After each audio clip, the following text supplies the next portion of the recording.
Nossa igreja costuma conduzir os cultos com 2 temas. Esses 2 temas são retirados da mensagem que é pregada todo domingo pela manhã. Então, é a mensagem, domingo da manhã, que rege o que é feito ao longo do culto, as orações, a escolha das músicas. E esses 2 temas são retirados dela, né? Hoje, pela manhã, nós chegamos a 1 Coríntios, capítulo 3, de 1 a 9. O tema da mensagem foi limitações ao Evangelho, e nós vimos que existem limitações ao Evangelho causadas pelos crentes. Não é que o Evangelho vai parar de crescer, não é que ele vai parar de produzir os seus efeitos, mas existem limitações que atrasam o desenvolvimento, o crescimento da igreja, o crescimento do crente, né? Mas o Evangelho continua sendo poderoso, e Deus é poderoso para salvar. Por isso, o tema teológico deste domingo é Deus poderoso para salvar, e o tema antropológico, aquele que se refere aos seres humanos, é renúncia ou a desistência, largar-se nas mãos de Deus. Nossa maior dificuldade é essa, esse é o maior problema que nós temos. Sempre é um problema de rendição, sempre. Aliás, eu quero começar deixando para os irmãos uma imagem que eu sei que muitos irmãos conhecem, porque ela tem sido espalhada por aí na internet, não é? E as crianças talvez até gravem bastante isso. É aquela história do sujeito que vai andando uma noite escura no meio da floresta e, de repente, ele cai, um buraco aparentemente, e de alguma forma ele consegue se segurar num galho, e ele está pendurado ali, não consegue ver nada, não sabe aonde ele está realmente, ele pensa que está num precipício, e ele, então, está pendurado e pede a Deus, Senhor, me ajuda, Senhor, me ajuda. E, para espanto geral dele, e de quem cria essa história, ouve essa história também, Deus diz assim, tá, eu vou te ajudar, largue esse galho, solte esse galho. Você sabe que, na continuação da história, ele fica ali teimando com Deus, né? Até que, depois de muito tempo, ele já não aguenta mais segurar, e como ele não aguenta mais segurar, então, finalmente, ele solta e cai 10 centímetros. É uma figura simples de guardar, não é? Pendurado, tudo escuro, não vê nada, pensa que está num precipício, pede a ajuda de Deus, mas não confia em Deus. Quando Deus diz, faça isso, ele não faz. Ele diz, eu tenho uma ideia melhor. Finalmente não aguenta mais. E é por isso que Deus, muitas vezes, e na maioria delas, vai nos levar a situações em que nós não aguentamos mais, não resistimos mais. Aí nós finalmente nos rendemos, simplesmente para descobrir que Deus estava tomando conta de nós o tempo todo. Rendição é o nosso maior problema. E alguém que sabe falar muito bem disso é o profeta Jonas. Jonas, no capítulo 4, é um profeta revoltado. Revoltado com quem? Revoltado com Deus. Eu peço que você abra sua Bíblia lá. Livro do profeta Jonas, capítulo 4. E antes de nós lermos, vamos nos lembrar de Jonas, que é quase difícil, ou muito difícil, a gente esquecer de Jonas, não é? Ele é um livro que chama a nossa atenção, nos atrai, assim, quase que automaticamente. É como o livro de Ruth, 4 capítulos também, uma narrativa bem curtinha, bem dinâmica, as coisas vão acontecendo, hora você está num lugar, hora você está no outro, né? Em Ruth você está em Belém, daqui a pouco você está na terra de Moab, daqui a pouco você voltou para Belém, você está muito bem de vida, tem uma família grande, daqui a pouco não tem mais ninguém, só sobrou uma estrangeira com você. Você volta para trabalhar como pedinte, como mendigo, e de repente você é a dona do pedaço. Vocês gostam desse final, né? A gente gosta sempre quando é assim, não é? O livro de Jonas também. É um homem que está lá na terra, onde ele é o profeta, está na terra de Israel, Deus dá uma ordem, ele sai fugindo na direção oposta, né? É para ir para a Síria, ele foge em direção à Espanha. Deus o interpela, Deus intervém no mar com uma grande tempestade, aí vem o grande peixe, uma melhor tradução sempre foi um grande ser marinho, é isso que o termo hebraico significa, né? Um grande ser marinho. Pode ser um ser que existisse, e não existe mais, que ficou extinto, né? Pode ser um desses animais que é capaz de fazer isso aí, e pode ser um animal que não tivesse a menor condição de engolir um ser humano, Deus resolveu que ia fazer isso ali naquele momento. Embora Deus não costume fazer esse tipo de coisa. Aí ele finalmente cai em si, faz aquela grande oração que é um salmo no capítulo 2 do seu livro, termina dizendo, ao Senhor pertence a salvação, Ou seja, o Senhor salva ou ninguém é salvo. Ou o Senhor vem e salva, ou a gente está desesperado, a gente está perdido, a gente está sem solução. Ele reconhece isso. O grande animal marinho o vomita, por assim dizer, na beira lá da praia ou de um rio, porque ele pode ter subido um rio. E ele ainda tem que andar um bocado, né? E certamente ele não estava nas melhores condições de apresentação para coisa nenhuma, né? Mas ele tem que andar até chegar a uma grande cidade, capital do antigo Império Assírio, e então lá ele começa a pregar o que Deus tinha mandado ele pregar desde o início. Vai lá e diz que eu vou destruir a cidade. A maldade dela atingiu um ponto em que eu vou destruí-la. E aí ele prega isso, e uma coisa fantástica. Aquela coisa que todo pregador quer. Todo pastor, quando prega, quer ver isso na sua igreja dominicalmente. Não vai acontecer, mas ele quer ver. As pessoas creem na pregação. E no caso delas, elas se convertem. Com pano de saco em cinza, no Antigo Oriente Médio, isso era grande expressão de arrependimento. Você vê, o rei ordena isso. Jonas não foi ao palácio, ele começa a pregar pelos cantos da cidade, onde ele encontrasse um lugar. Durante 3 dias ele vai naquele zigue-zague por dentro de uma cidade grande, que não era exatamente planejada, e ele vai pregando aqui e ali, mas as pessoas vão ouvindo. E eu sempre imagino Jonas, irmãos, assim: Deus vai destruir a cidade. Nínive, Deus vai destruir a cidade. Não está muito afim, né? Você sabe que ele não está. Aí alguém passa um garotinho, o quê? Esse moço disse que Deus vai destruir a cidade. O quê? O quê? Já pensou? Aí, começa daqui a pouco e tal, e Jonas, mas o que você está dizendo aí? Deus disse que vai, que Deus disse isso. Você já imaginou isso? E, finalmente, uma coisa acontece, que ele vai se espalhando, chega ao rei, o rei diz, olha, eu estou tirando as minhas roupas reais, eu estou tirando o símbolo da minha realeza, da minha posição, estou me cobrindo de cinza, vestindo pano de saco, estou me ajoelhando e pedindo, Deus, tenha misericórdia de nós. Todo mundo vai fazer isso. E ele manda todo mundo fazer isso. E jejum para todo mundo, até os animais. E o que Deus faz? Deus faz aquilo que Deus sempre fez, irmãos. As pessoas ficam embananadas com alguns textos bíblicos sem a menor razão para isso. Porque algumas versões dizem corretamente, traduzindo bem o hebraico, dizem, Deus se arrependeu do mal que ia fazer e não fez. Nossa, Deus se arrepende, então Deus erra. Não. É aquela expressão para nós compreendermos como é que Deus age dentro de certas situações em relação ao pecado. É como a palavra maldição. Você já deve ter ouvido aí falar sobre maldição, não é? O pessoal pensa que maldição é coisa do diabo. O pessoal pensa que maldição é uma coisa que uma pessoa simplesmente pode jogar sobre a outra assim, à torta e à direito. Quando a Bíblia diz claramente que Deus é o Deus que amaldiçoa, e Deus é o Deus também que salva.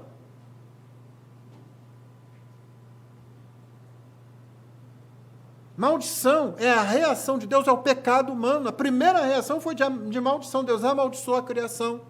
Deus limitou a vida do homem. A criação à nossa volta começou a ficar em conflito. Era harmonia, conflito. O homem e a mulher viviam em harmonia, conflito agora, por causa do pecado. Não é porque seu avô fez um pacto não sei quando, com não sei quem, em nome de sei lá o quê, e agora você está sofrendo. Não, você pode estar sofrendo porque talvez seu avô tenha administrado mal os recursos da família, porque ele tenha produzido, por causa de uma vida devassa, um filho ou uma filha ruim de saúde, que por sua vez produziu outro e alguém não deu jeito nisso. Você pode sofrer por essas coisas, mas maldição no sentido bíblico é aquilo que acontece e que está sobre toda a raça humana e que pode acontecer especificamente quando Deus reage ao pecado. E que pode ser resolvido assim quando você simplesmente se volta para o Senhor.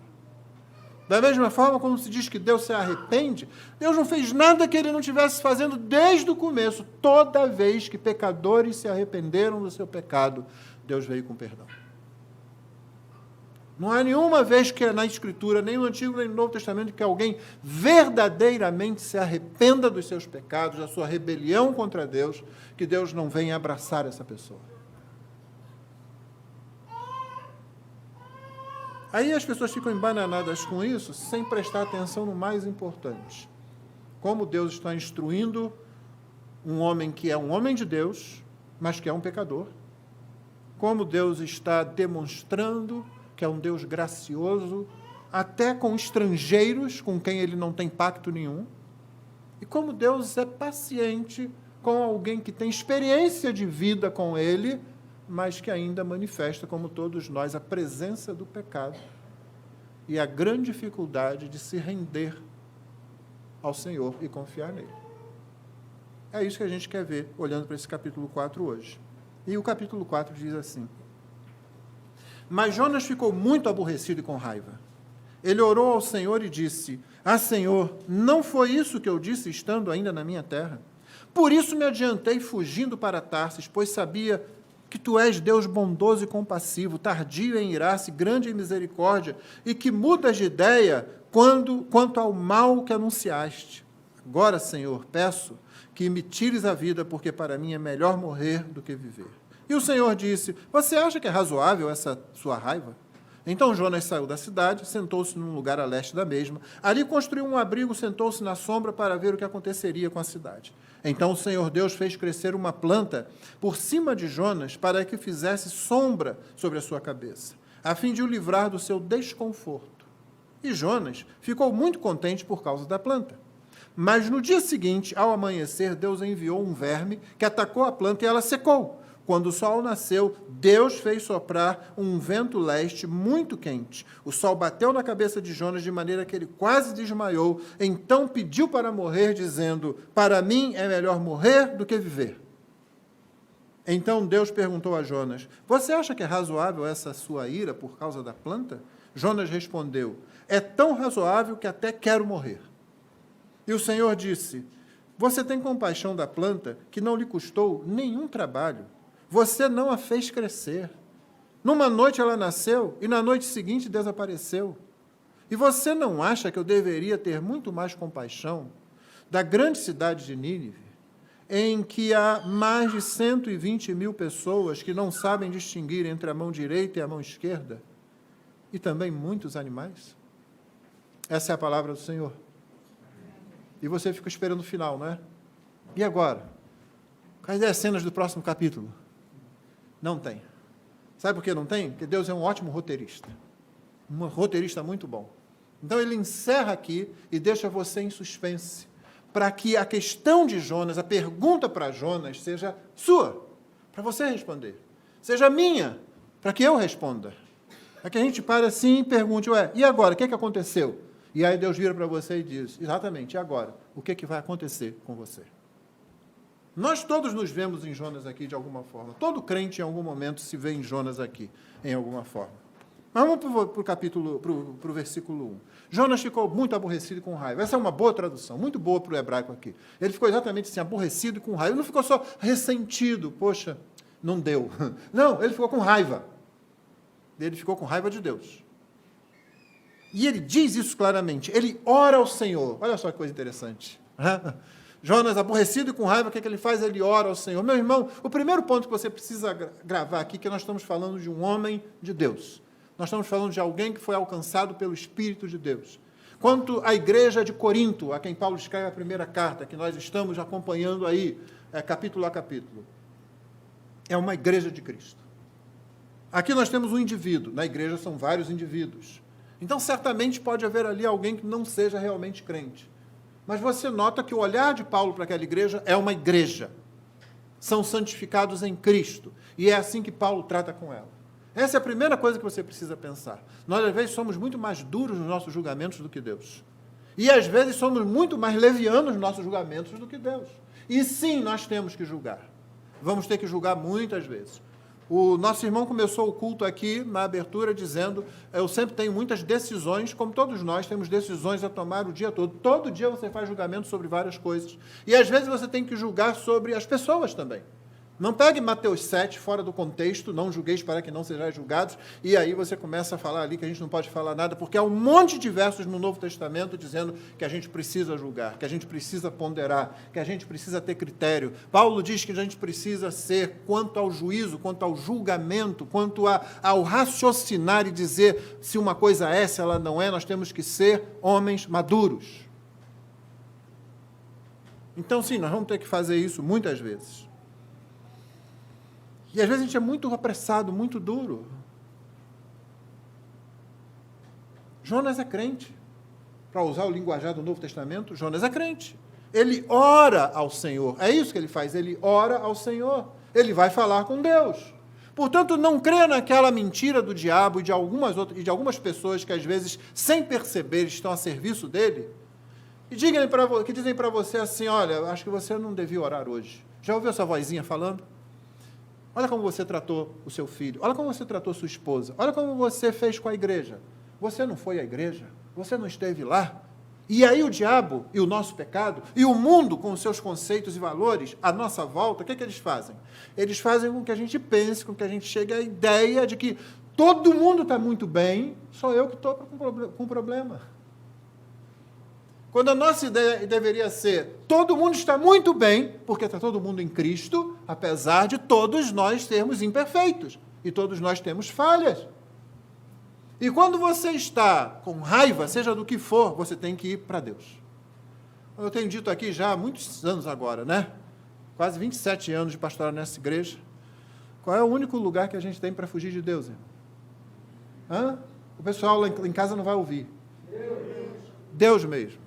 Deus mesmo. É o único lugar. Você quer fugir de Deus, só tem um lugar para você fugir de Deus, realmente, é fugir para o próprio Deus. Só ali você vai encontrar o que você realmente precisa para ficar em harmonia com Ele, porque é Ele quem provê isso. E Jonas não é tolo. Você pode dizer que ele é egoísta, você pode dizer que ele tem alguns problemas ainda com a sua maturidade, apesar de ser um profeta. Você pode dizer várias coisas. Você não pode dizer que ele é tolo.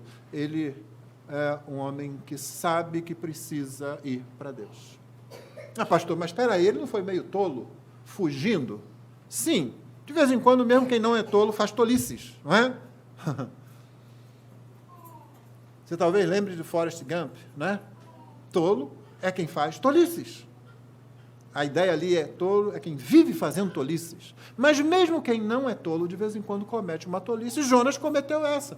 Fugir de Deus, olha só, vou fugir de Deus. Não deu certo. Não deu certo para ele, não vai dar certo para mim, nem para você, nem para ninguém. Se você quer fugir de Deus, só tem um lugar para você ir, você tem que fugir para Deus. E aqui Jonas já aprendeu alguma coisa a mais, né? Ou melhor, relembrou alguma coisa a mais, então ele vai e ora ao Senhor. O que é que ele diz? Ele não diz, você notou isso aí? Senhor, eu estou com raiva do Senhor. Eu estou muito aborrecido. Eu não gostei do que o Senhor fez. Ele não diz outra coisa também. Eu não esperava isso do Senhor. Pelo contrário, ele diz exatamente que esperava isso de Deus. É isso que nos fascina aqui, é isso que nos atrai para esse livro. Porque tem várias situações desse tipo aqui. Jonas diz, é exatamente isso que eu esperava do Senhor. Está vendo? O Senhor não me decepcionou. Tudo aquilo que eu e você fazemos, lutando às vezes, né, para confessar que nós confiamos em Deus, que Deus não nos desaponta, e quando Deus atende uma oração, assim, do jeitinho que a gente quer, ele diz, Senhor, o Senhor foi tão bondoso, o Senhor fez isso, né? Jonas está fazendo a mesma coisa, só que ao contrário. O Senhor não decepcionou. Olha o que ele diz. O Senhor é compassivo, o Senhor é bondoso, o Senhor é tardio em ira, o Senhor é grandioso em misericórdia. Quem pode com um Deus desse? Quem quer saber de um Deus assim? Só falta Jonas falar isso, né? Não foi isso que eu disse estando aí na minha terra? É aquele famoso, eu não falei? É, aquele não falei. Só que é para Deus agora que ele está falando isso. E ao invés de dizer que está com raiva de Deus, ele acusa Deus de ser bom. Ele acusa Deus de ser gracioso. Eu sempre tenho muito medo quando vejo alguém dizendo Deus é justo e vai me fazer justiça. Já viu gente fazendo isso? Deus é justo. Essa é uma das piores coisas que um ser humano pode falar.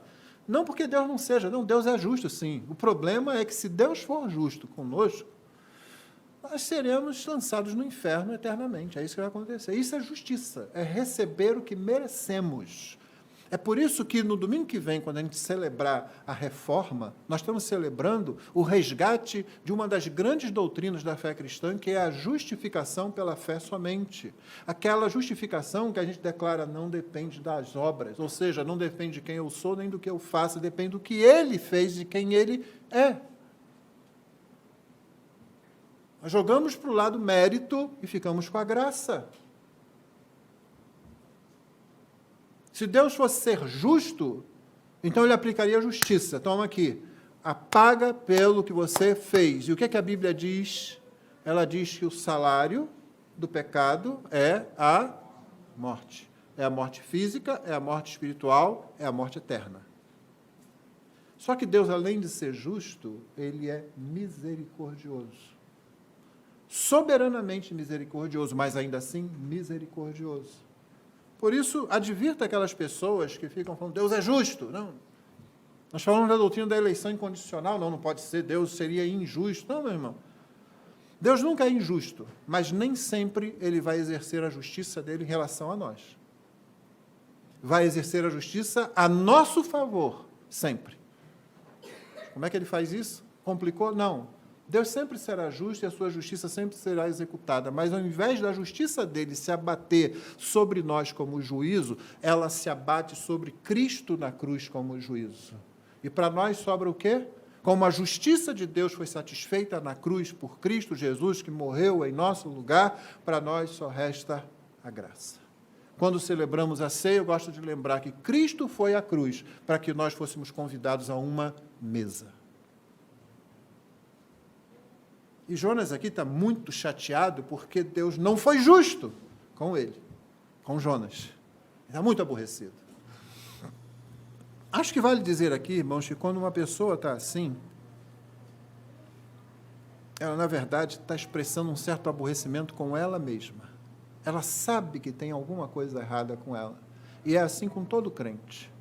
O crente tem o Espírito Santo.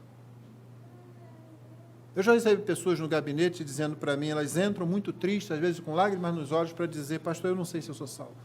Eu não sei se eu sou salva. Ela não sabe. Eu disse, por que você não sabe? Porque eu fiz isso assim, isso está me incomodando, está me perturbando. E aí a primeira coisa que eu digo para ela é, meu irmão, minha irmã, uma das coisas que caracteriza o crente é justamente que o pecado o incomoda. Ele não se acomoda ao pecado, ele não se amolda ao pecado facilmente. Ele, de repente, pode cometer o pecado, ele pode ficar até algum tempo no pecado, mas, de repente, aquilo começa a incomodá-lo tremendamente, terrivelmente. E ele começa a voltar, a enfrentar aquele negócio, aquela situação toda. E quando a pessoa chega com essa preocupação, eu digo, olha, geralmente quem não é salvo não tem essa preocupação, não se preocupa com isso. É o crente que se preocupa com isso. Jonas continua dizendo, por isso eu me adiantei fugindo para Tarsis. O hebraico aqui significa o seguinte, eu de antemão fugi para evitar essa situação na qual eu estou agora.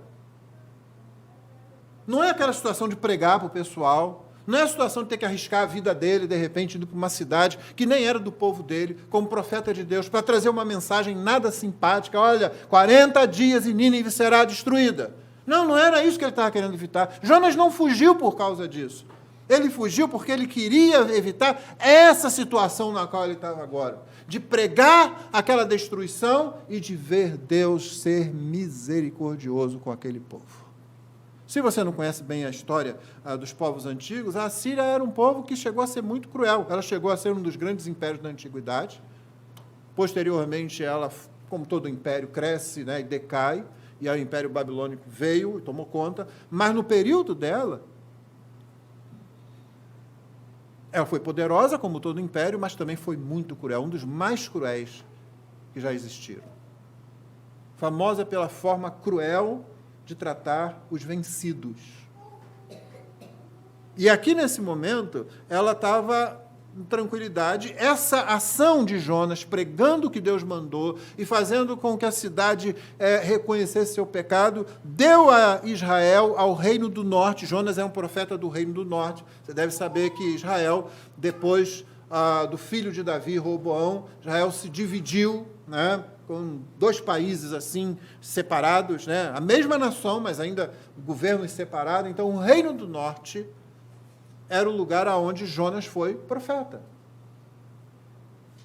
E ele sabia o que a Assíria representava. Então, essa ação de Jonas deu mais tempo para o reino do norte. Mas daqui a algumas gerações, os assírios novamente voltarão a ser as mesmas pessoas que eram, vão esquecer essa misericórdia de Deus e o alerta de Deus, irão e acabarão com o Reino do Norte, levarão o Reino do Norte cativo, vão miscigenar com outros grupos, de forma que meio que o Reino do Norte perde a sua identidade, fica muito misturado. Eles dão origem aos samaritanos do Novo Testamento. E aí, o Reino do Norte vai sofrendo, mas e aí a Assíria depois também sofrerá a punição de Deus nas mãos da Babilônia. A questão é que aqui Deus dá um tempo mais para o Reino do Norte, não é? Por causa dessa ação de Jonas, mas Jonas não está satisfeito com isso, não. Ele está muito chateado porque aquilo que ele tentou evitar, Deus não deixou. Ele fugiu para evitar essa situação aqui. Eu sei que Deus será misericordioso se eles se arrependerem. Então, Jonas é um cara que teve talvez o maior sucesso em todos os profetas do Antigo Testamento. Não é? Noé, sucesso zero. Nenhum, não é? Durante todo o tempo, em 120 anos que ele demorou construindo a arca, certamente aquilo chamou a atenção, certamente ele falou com alguém. A Bíblia não se prende a esse detalhe, mas certamente aquilo foi um testemunho de alguma coisa, as pessoas vendo aquilo acontecer. O que é isso? Você está maluco construindo aqui na terra? E se ele falasse, se ele falou alguma coisa, e o seu testemunho, o Novo Testamento diz que de alguma forma foi dado, nenhum resultado. Jeremias, nenhum resultado. Falou com Israel, vamos nos render. Você é um entreguista, você está aí por causa do outro governo, eles devem estar te dando alguma coisa, você deve estar lucrando alguma coisa. O pobre coitado foi levado para o Egito, onde ele provavelmente morreu. Ninguém acreditou, ninguém tomou decisão. Moisés tirou o povo do Egito, falando, o Senhor veio cumprir as promessas a Abraão, e aí aquela saída, né? O povo não foi assim, não. O povo foi reclamando, o povo foi dizendo, Moisés, o trabalho piorou, Moisés agora está aí, os egípcios nos cercaram aqui nesse mar, Moisés agora não tem água, Moisés agora não tem carne, parecendo crente batista, reclama o tempo todo. Se você pensar bem, ele fracassa, porque quando eles finalmente chegam lá diante da terra, o que o povo faz? Manda os espias, voltam os espias, e o povo decide, não vamos entrar não, vamos voltar para o Egito. No Egito a gente estava melhor, a gente tinha comida no Egito, a gente tinha tranquilidade no Egito. Não tinham nada disso. Tinham comida porque eles tinham que trabalhar, mas tinham também o chicote do capataz nas costas o tempo todo. Então, se você pensar bem, Moisés fracassou, em termos daquela geração que teve que ficar no deserto lá até morrer. A última pessoa que tinha saído do Egito em condições de tomar decisão. Jonas pregou 3 dias, 120 mil pessoas se converteram. Gente, se eu pregar 120 anos e 3 pessoas se convertessem, eu já ia ficar satisfeito. Ele prega 3 dias, 120 mil pessoas, de um modo ou de outro, mudam o seu modo de vida, alteram o que estão fazendo. E o que acontece com ele?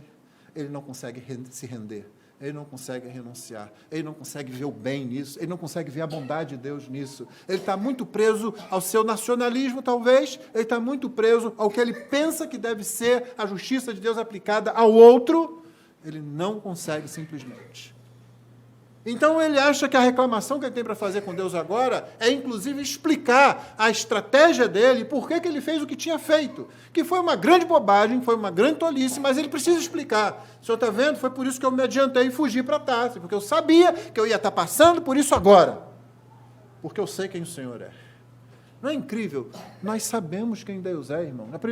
A segunda mensagem que eu preguei aqui em 1 Coríntios, nessa nova série, foi justamente dizendo que a comunhão, o conhecimento vem pela comunhão com Deus. O Espírito Santo comunica. Nós sabemos quem Deus é. O diabo quer convencer você de que você não conhece Deus. Irmão, você conhece, sua fé pode estar infantil até, mas você conhece Deus. Paulo trata os coríntios como quem conhece Deus, como uma igreja que conhece a Deus. Jonas conhecia Deus. Quando Pedro negou a Jesus, o que ele disse era verdade, ele só estava apontando na direção errada. Porque ele disse, eu não conheço esse homem, apontando para Jesus. E fez isso 3 vezes. Se ele apenas tivesse mudado a direção do dedo, ele estaria fazendo tudo certo. Eu não conheço esse homem. Esse homem achava que morreria por Cristo. Esse homem achava que todos poderiam abandonar Cristo, mas ele não. Pedro nunca. Pedro jamais. Agora, Pedro se vê frente a frente com um reflexo no espelho, e o reflexo que ele vê de si mesmo é muito feio. É por isso, irmãos, que eu disse que Jonas está com raiva, no fundo é dele mesmo. Porque ele sabe que Deus está completamente certo. Porque ele sabe qual é a coisa certa a acontecer numa situação dessa. Porque ele sabe que os atos de Deus são salvíficos para todo aquele que ouve e crê na mensagem.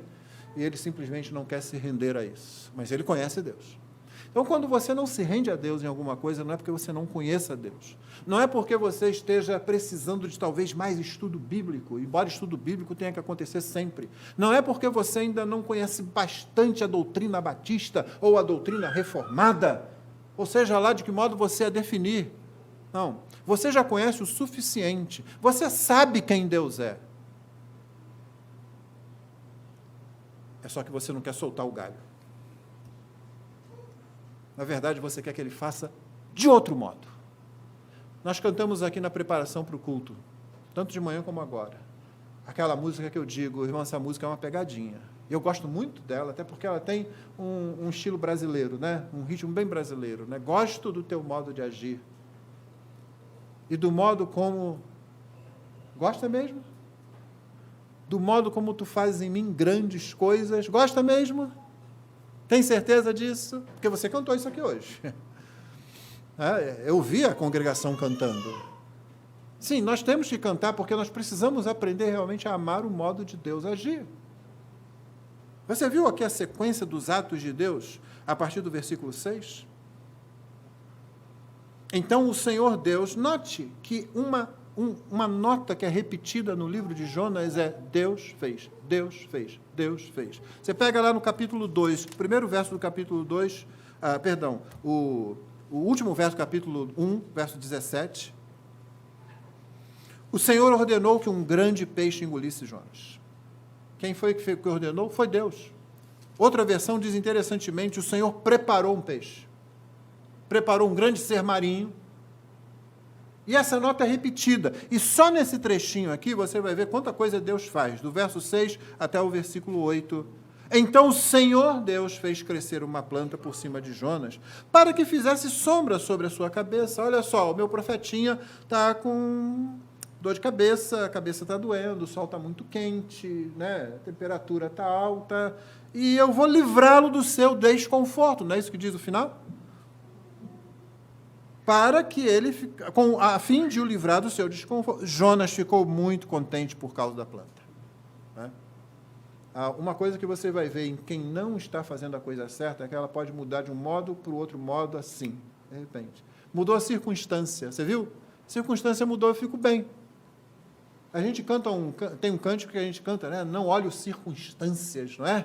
Olhamos, irmãos. A gente tenta não olhar, a gente quer aprender a não olhar, mas a gente olha as circunstâncias. O problema não é olhar as circunstâncias, o problema é ser conduzido pelas circunstâncias, ser guiado pelas circunstâncias. Esse é o problema. Mudou a circunstância, pronto, tudo está bem.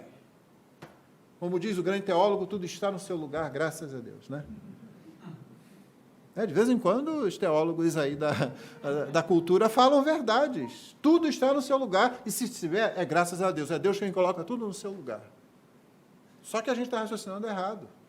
Às vezes a coisa vai estar realmente no lugar quando o bem é produzido dentro de nós e nós somos aproximados de Deus. Esse é o grande desejo de Deus, é aproximar os seres humanos dele, aproximar o seu povo dele. O que você vê no Antigo Testamento, lá no começo, já lá em Êxodo, e você vê no último livro da Bíblia, é Deus dizendo, eu habitarei no meio deles, eles serão o meu povo e eu serei o seu Deus. Deus está sempre muito mais interessado em estar perto de nós do que nós estamos interessados em estar perto dele. Então, o texto continua. Jonas ficou muito contente, verso 7. Mas no dia seguinte, ao amanhecer, quem aparece? O diabo. O diabo vem e estraga tudo. O diabo mata a planta. Ou é assim que a gente pensa, não é? O diabo é muito mais poderoso na cabeça de alguns crentes do que ele é na realidade. Porque o texto não diz isso. O texto diz que no dia seguinte, Deus enviou um verme que atacou a planta e ela secou. Que cara chato. Não, Deus é chato, irmãos. Deus é tão chato quanto qualquer pai ou mãe amorosos que vão e vão de novo e vão a terceira e a quarta vez até o filho, até a filha, para endireitar o caminho do filho e da filha. E o filho acha chato. Ah, mas você é muito chato. Nós ouvimos isso das nossas filhas, né? Aliás, hoje estamos completando 40 anos de casamento. Nossas filhas já estão aí com os seus filhos, não é? E hoje elas ouvem a mesma coisa que elas diziam para... É uma vingança tão legal essa, né? Todo pai, toda mãe, quando chega à cidade, assim, tá vendo? Mãe, você é chata. A gente ouve o neto falar isso para o filho. Ó. E Deus é chato porque Deus é pai. Quem não é pai não se importa. Se não tem filho, não se importa. Se é o filho do outro, talvez eu não me importe. Mas o pai se importa. E aí Deus vem. E não satisfeito ainda, versículo 8. Quando o sol nasceu, quem? De novo, ele. Deus fez soprar um vento leste muito quente. O sol bateu na cabeça de Jonas de maneira que ele quase desmaiou. Deus mudou a circunstância de novo. Jonas olhou para a situação e disse, não mudou nada. Sabe por quê? Porque Jonas não tinha mudado. Porque não são as circunstâncias. Eu costumo dizer que o livro de Daniel talvez seja a melhor imagem disso. Tem muitas outras boas imagens na Bíblia. Daniel é uma grande imagem disso. Não são as circunstâncias que determinam a nossa fidelidade a Deus. Não são as circunstâncias que determinam a nossa confiança em Deus. É o nosso coração. Se o nosso coração é um coração rebelde, um coração revoltado como o do profeta, um coração que não quer se render, que não larga o galho, e fica seguro naquilo, Senhor, eu não posso soltar isso, se eu soltar eu estou perdido, e Deus está dizendo, solta isso que eu vou segurar você. E a gente continua, não.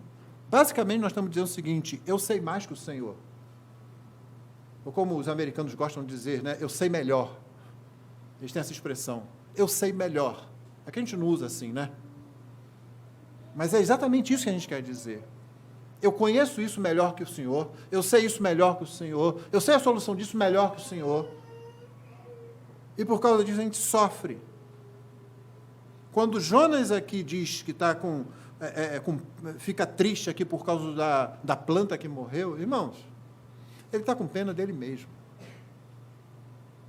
E autocomiseração, que é o nome técnico para isso, quando você tem pena de si mesmo, é uma das piores coisas que pode acontecer num ser humano. Porque, geralmente, a autocomiseração, a pena de si mesmo, ocupa o lugar que deveria ser do arrependimento. E ficar com pena de você mesmo, tadinho de mim, como a vida é cruel, e esse negócio, não é arrependimento. Arrependimento diz, eu pequei. Você notou a diferença? É muito diferente. Você não olha para a situação e diz, agora a situação está tão ruim e tal, eu fiz isso por causa daquilo. Você diz, eu pequei. O melhor quadro que eu tenho nas Escrituras para isso é a visita de Natã a Davi. Você se lembra? Davi tinha cometido um adultério, tinha cometido um assassinato, e agora, aparentemente, tudo estava bem. O período passou, ele conseguiu tudo que ele... ajeitar, tudo ficou ajeitado para Davi. Só que o texto termina aquele capítulo dizendo assim, mas não foi bom aos olhos do Senhor o que fez Davi. No capítulo seguinte, quem aparece lá? O chato. O Deus chato. Na figura do profeta. Na figura de Natã. Conta aquela história da ovelhinha que você conhece. Né? Você não conhece, pergunta depois a um membro da igreja aí que ele vai te contar a história. E quando Davi ouve, Davi fica revoltado. Você sabe por que Davi fica revoltado com aquela figura ali da história que Natã contou? Do sujeito que é rico, tem um monte de ovelha, e quando recebe uma visita, ao invés de pegar uma das suas muitas, vai lá e pega a única que o pobre, coitado, do seu vizinho tem. Porque Davi sabia quem era aquele cara. Como diz o outro grande teólogo, esse cara sou eu. Eu tenho que parar com isso hoje. Essa foi a última. Eu prometo, essa foi a última. Mas era exatamente isso. Davi está vendo ali, lá no fundo da cabeça dele, lá bem atrás, lá no coração, lá dentro, ele sabe que Natan está desenhando uma figura, e à medida que aquela figura vai tomando forma, o rosto de Davi vai aparecendo. Esse que é o problema. Nós não gostamos é disso. Jonas estava com pena dele mesmo, ao invés de estar arrependido. Davi se arrependeu. E você sabe disso? Como? Porque quando ele fala, esse cara vai morrer agora, esse sujeito vai acabar, a vida dele acabou, só tem que me dizer onde é que ele mora. Davi ouve de Natã o quê? Esse homem é você. Que palavra? Esse homem é você. Mas a palavra mais maravilhosa ali é quando você vê a graça de Deus em Davi, quando ele diz o quê? Pequei contra o Senhor. Sem explicação, sem tentar justificar, sem tentar mostrar alguma coisa, pequei contra o Senhor, ponto. Isso é arrependimento, isso não é autocomiseração, isso é eu errei. Não importa se Urias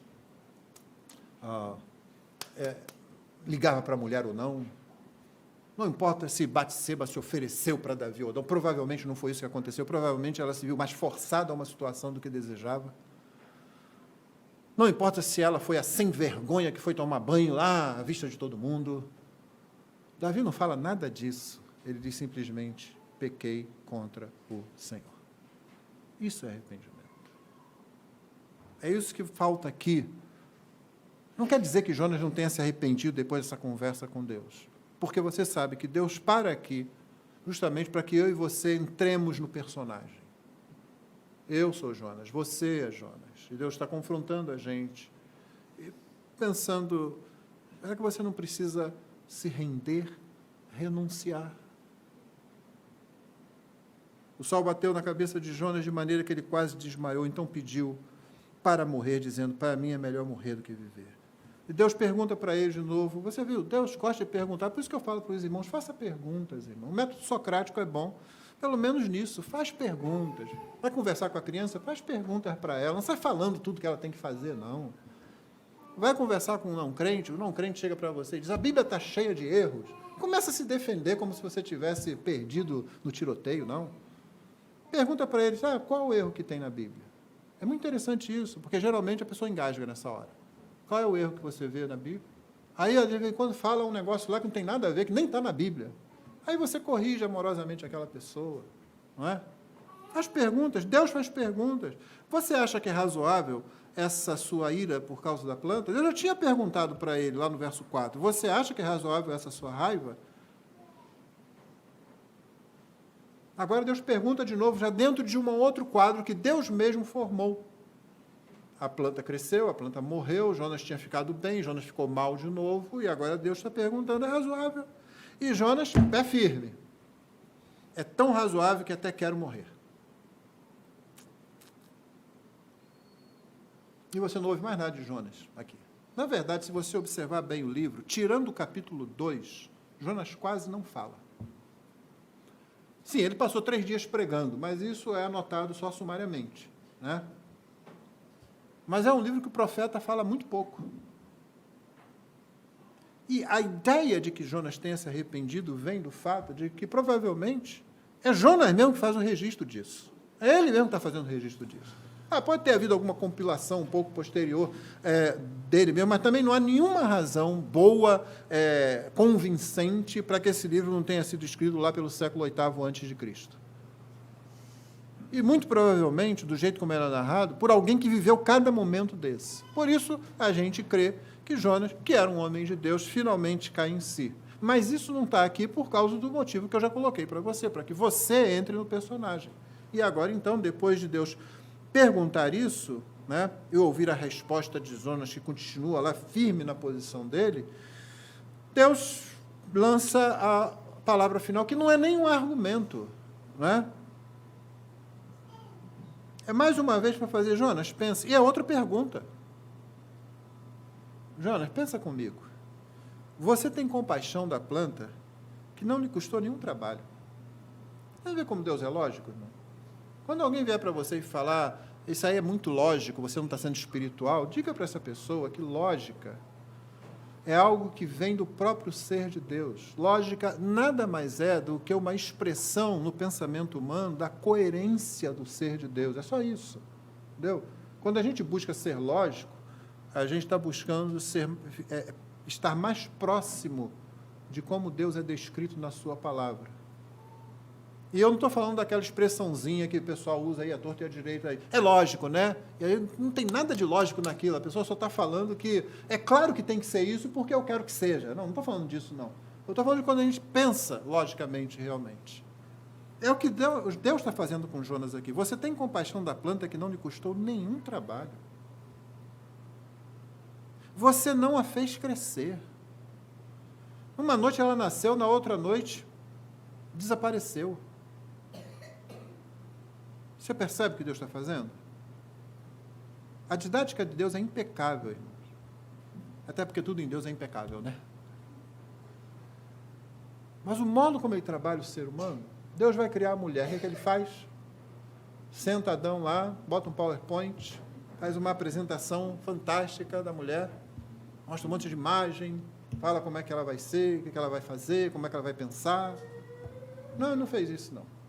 Ele chama Adão, manda dar nome aos animais, Adão começa a fazer aquilo, e eles passam em duplas, não é? Casais, não é assim? Mas para o homem, isso é o raciocínio de Adão, anotado pelo autor do livro, né? Mas para o homem não se achava uma companheira que lhe fosse adequada, idônea, compatível com ele. Eu sempre imagino que Adão foi vendo aquela fila ao longo daquele dia, né? Passar, e olhar lá para o final, lá no final deve ter alguém para mim, né? Todo mundo aí está com um papo, por que eu não estou? Só eu que fiquei de fora. Né? Aí vai passando, termina o trabalho, Deus chega, muito bem, Adão, ótimo trabalho. Aí o que Deus faz? Pesado sono sobre Adão, faz a mulher, a mulher ele traz, apresenta a Adão, e o que ele diz a Adão? Nada, porque não precisa. É Adão quem diz. É Adão quem entendeu. É Adão que compreendeu. O bom hebraico ali, os entendidos em hebraico, eles dizem que aquela poesia, uma boa tradução seria assim, uau! Eu me lembro, foi isso que eu pensei quando vi minha noiva entrar na igreja há 40 anos atrás. Ela tão bonita, naquele vestido de noiva, muito simples, porque a gente não tinha, como diz a Susan em Roma, não tinha condição, né? E eu olhei assim, e de repente, o que eu me lembro assim, é como se tudo mais aparecesse ali. Adão olhou para Eva e disse, uau, essa agora, na verdade, é osso dos meus ossos, carne da minha carne, será chamada varoa, porque do varão foi tomado.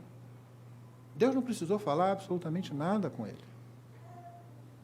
Abri um parênteses aqui para dizer, irmãos, o homem entende o que é ser homem, da mesma forma que todo ser humano aprende tudo, tanto por semelhança como por contraste. Então, certamente, Adão já tinha percebido a si próprio, mas faltava o contraste. Quando ele vê Eva, é aí que ele completa realmente todo o seu senso de masculinidade, agora pelo contraste, daquilo que ele não é, mas daquilo de que ele necessita. Pense nisso quando você estiver educando seus filhos. A identidade do seu filho não vem porque alguém vai aparecer aí dizendo que uma criança de 3, 4, 5, 6 anos decide se é homem ou mulher, não. A identidade sadia, inclusive na área sexual, vem da criança dentro de casa ver o comportamento adequado do pai em relação à mãe e o comportamento adequado da mãe em relação ao pai. É isso que dá à criança todo aquele senso de, não só de pertencimento, mas também de quem eu sou, se ela é um menino ou se ela é uma menina. Ela percebe bem, pela semelhança, a menina com sua mãe ou o menino com seu pai, e pelo contraste, a menina em relação ao seu pai, o menino em relação à sua mãe. Então, se o homem e a mulher dentro de casa interagem corretamente, se a criança cresce vendo o modo como o homem trata a mulher, o modo como a mulher trata o seu marido, com tudo aquilo que a Bíblia ordena, não é? A criança vai criando uma boa identidade e não tem poder fora da casa que vai tirar isso dela. Mas você tem que fazer o trabalho de casa. Você pai, você mãe. Fecha parênteses, porque não é a mensagem essa hoje. Deus está trabalhando com Jonas, ensinando impecavelmente para ele. Jonas, olha bem o que você está fazendo. Você imagina Jonas ali sentindo aquele sol quente, aquele vento quente, olha para a planta, olha para a cidade, olha para a planta, olha para a cidade, Deus completa. E você não acha que eu deveria ter muito mais compaixão que essa que você diz que está tendo aí da planta, quando, na verdade, Jonas, o que você está tendo é pena de si mesmo, e deixando que essa autocomiseração tome o lugar do arrependimento? Você não acha que eu deveria ter muito mais compaixão da grande cidade de Nínive, em que há ali 120 mil pessoas que não são como você, Jonas? Você faz parte de um povo que tem um pacto comigo, a quem eu me revelei. Esse pessoal não sabe, nesses termos, discernir a mão direita da mão esquerda. E, além disso, há muitos animais, seres sencientes estão ali. Você quer que eu destrua todos eles? Mesmo. Mas você ficou com pena da planta pela qual você não fez nada. E aí para. E aí ficamos eu e você assim, aguardando a resposta. Só que a câmera vira para nós, porque somos eu e você que temos que responder a essa pergunta. A situação pode não ser a mesma, dificilmente será exatamente essa aqui. Mas Deus pode estar perguntando vários... Será que... Você não acha que... Irmão, o homem espiritual, você já tem aprendido isso na exposição de 1 Coríntios, ele não pode raciocinar igual ao homem natural, o homem que não tem a percepção que o Espírito deu pela palavra, pelo Evangelho. Deus, de vez em quando, tem que perguntar, será que você não está raciocinando como se não conhecesse o Evangelho, não está aplicando a obra de Cristo à sua vida, não está buscando nas suas decisões do dia a dia, ver quais são os princípios que a Bíblia aplica a isso? E se você para lá e não sabe direito o que fazer, você simplesmente vai em frente e faz qualquer coisa, ao invés de vir para a igreja, no sentido de vir a alguém da igreja, o pastor, porque a igreja tem pastor para isso. Há um irmão que é mais maduro na fé, porque tem irmãos mais maduros aqui, e chegar e perguntar e dizer, olha, eu estou com dificuldade nisso, eu preciso entender como é que eu aplico isso à minha vida, ao meu casamento, ao meu relacionamento com o meu vizinho chato, que põe um som alto, à criança, ao meu filho, à minha filha, ao irmão da igreja, ao meu patrão, ao meu empregado. Você não fica lá, não, pastor, o que eu faço? Pastor, eu quero agir como Cristo, eu quero agir como discípulo de Cristo. E talvez você já tenha crescido em algumas áreas e saiba o que fazer, mas talvez você não esteja como Jonas em outras áreas. Jonas era um homem de Deus. A profecia dele, a única profecia dele fora dessa daqui, que está registrada em 2 Reis, se cumpre. Ele profetiza a reconquista da área litorânea do povo de Israel pelo rei, como o Senhor falou. Note, então, ele não era um sujeito que vivia alienado de Deus, não, mas isso não significa que eu e você, porque Deus está agindo na nossa vida, porque Deus está operando na nossa vida, porque nós estamos fazendo certas coisas para Deus, estamos mesmo, e Deus está abençoando, e Deus está nos usando, não significa que em todas as áreas da nossa vida nós estejamos 100%, nós podemos ter algo como Jonas, e quando isso é exposto, Jonas fica sem palavras. É por isso que o livro termina assim. De um lado, para que eu e você entremos e falemos as palavras que se espera que Jonas fale. Mas durante um bom momento aqui, eu acho que ele fica pensativo para dizer a única coisa sensata que qualquer pessoa pode dizer: o Senhor tem razão. É se render. Você pode imaginar o final dessa história de várias formas, né? Eu gosto de imaginar assim: Jonas disse, o Senhor tem razão. Vou entrar nessa cidade, tomar uma bebida com esse pessoal aí. O pessoal é até legal, me deu atenção quando eu falei. Eu, às vezes, pregava lá na minha terra, tinha israelita que não me dava atenção, mas esse pessoal aí me ouviu. Aí ele vai, pega, entra na cidade de novo. Ô, profeta, você voltou? Alguma coisa aconteceu? Não, está tudo certo. Final legal esse, né? Não diz que termina assim, não, porque senão alguém vai dizer que eu estou falando de heresia aqui, né? Eu estou imaginando um final feliz, porque a gente gosta desses finais, né? Você sabe por que a gente gosta de final feliz? Porque nós fomos feitos para finais felizes. Porque o final da Escritura é um final feliz para todo aquele que está em Cristo. Isso não significa que a caminhada lá é toda alegre o tempo todo. De vez em quando você vai estar dentro de um grande peixe. De vez em quando você vai estar resistindo a Deus. Mas de vez em quando também você vai se render. É isso que você deve procurar, porque é isso que Deus quer fazer. É isso que Deus busca em nós, é isso que Deus nos capacita a fazer. A gente se render a Ele. Que Ele nos abençoe, que Ele abençoe você e que Ele nos abençoe para que nós ajudemos aqueles que, como nós, têm dificuldades, porque essa realmente é a maior dificuldade que nós temos, é nos render ao Senhor. Amém. Vamos ficar de pé e vamos orar, depois vamos cantar uma canção, um hino, e então nós terminaremos a nossa transmissão e teremos o nosso momento de oração com os que estão presentes. Deus abençoe você que está nos assistindo, você que vai ouvir essa mensagem, talvez não hoje, talvez num outro momento, ela fica disponível no nosso canal. Deus fale ao seu coração que você se renda a Ele, e se você ainda não confessou Jesus como Salvador, lembre-se que essa é a primeira de todas as rendições. Clame ao Senhor, porque aquele que clama, Ele ouve. Você clama ao Senhor, Ele ouve e salva você. Vamos orar. Pai, muito obrigado pela Tua palavra. Tua palavra é perfeita, é completa, Tua palavra vem de encontro ao nosso pecado e vem ao encontro da nossa necessidade, Senhor. Por isso nós te louvamos, nós te exaltamos. Tu és Deus bondoso, misericordioso. Às vezes Tu és tão bondoso e tão misericordioso que nós temos dificuldade de compreender isso. Concede-nos a bênção de, mesmo quando não compreendemos todos os Teus atos, nos maravilharmos com a Tua graça, com a Tua bondade, Senhor Deus. Cada um dos irmãos presentes aqui, todos os que compõem esta igreja, na verdade, ajuda-nos a crescer, Senhor. Dá-nos crescimento nessa área, para que nos rendamos a Ti, Senhor. Para que cada área da nossa vida seja um lugar de glorificação ao Teu nome, onde o Seu nome seja honrado, Senhor. Ajuda-nos a não compartimentalizar a nossa vida, Senhor, como se tivéssemos que resolver área por área, mas a nos oferecermos ao Senhor como instrumentos de justiça, como diz a Tua palavra, confiando naquilo que o Senhor já fez em Cristo Jesus por nós na cruz, e que o Senhor fez quando trouxe Cristo para dentro de nós através do Espírito, mediante a pregação do Evangelho. Abençoa-nos, portanto, Senhor. Há aqui pais e mães, maridos e esposas, há aqui filhos, filhas, há aqui vizinhos, há aqui irmãos e irmãs, Senhor. Todos nós precisamos da Tua graça, da Tua direção para crescermos e para ajudarmos os nossos irmãos a crescerem também. Desperta em nós, Senhor, zelo evangelístico, zelo por aqueles, Senhor Deus, que estão se perdendo, como os ninivitas estavam, para que as atitudes deles, os erros deles, não sejam um empecilho para nós pregarmos o Evangelho a eles, Senhor Deus. E que não sejam, Senhor Deus, motivo para nós termos uma atitude antagônica.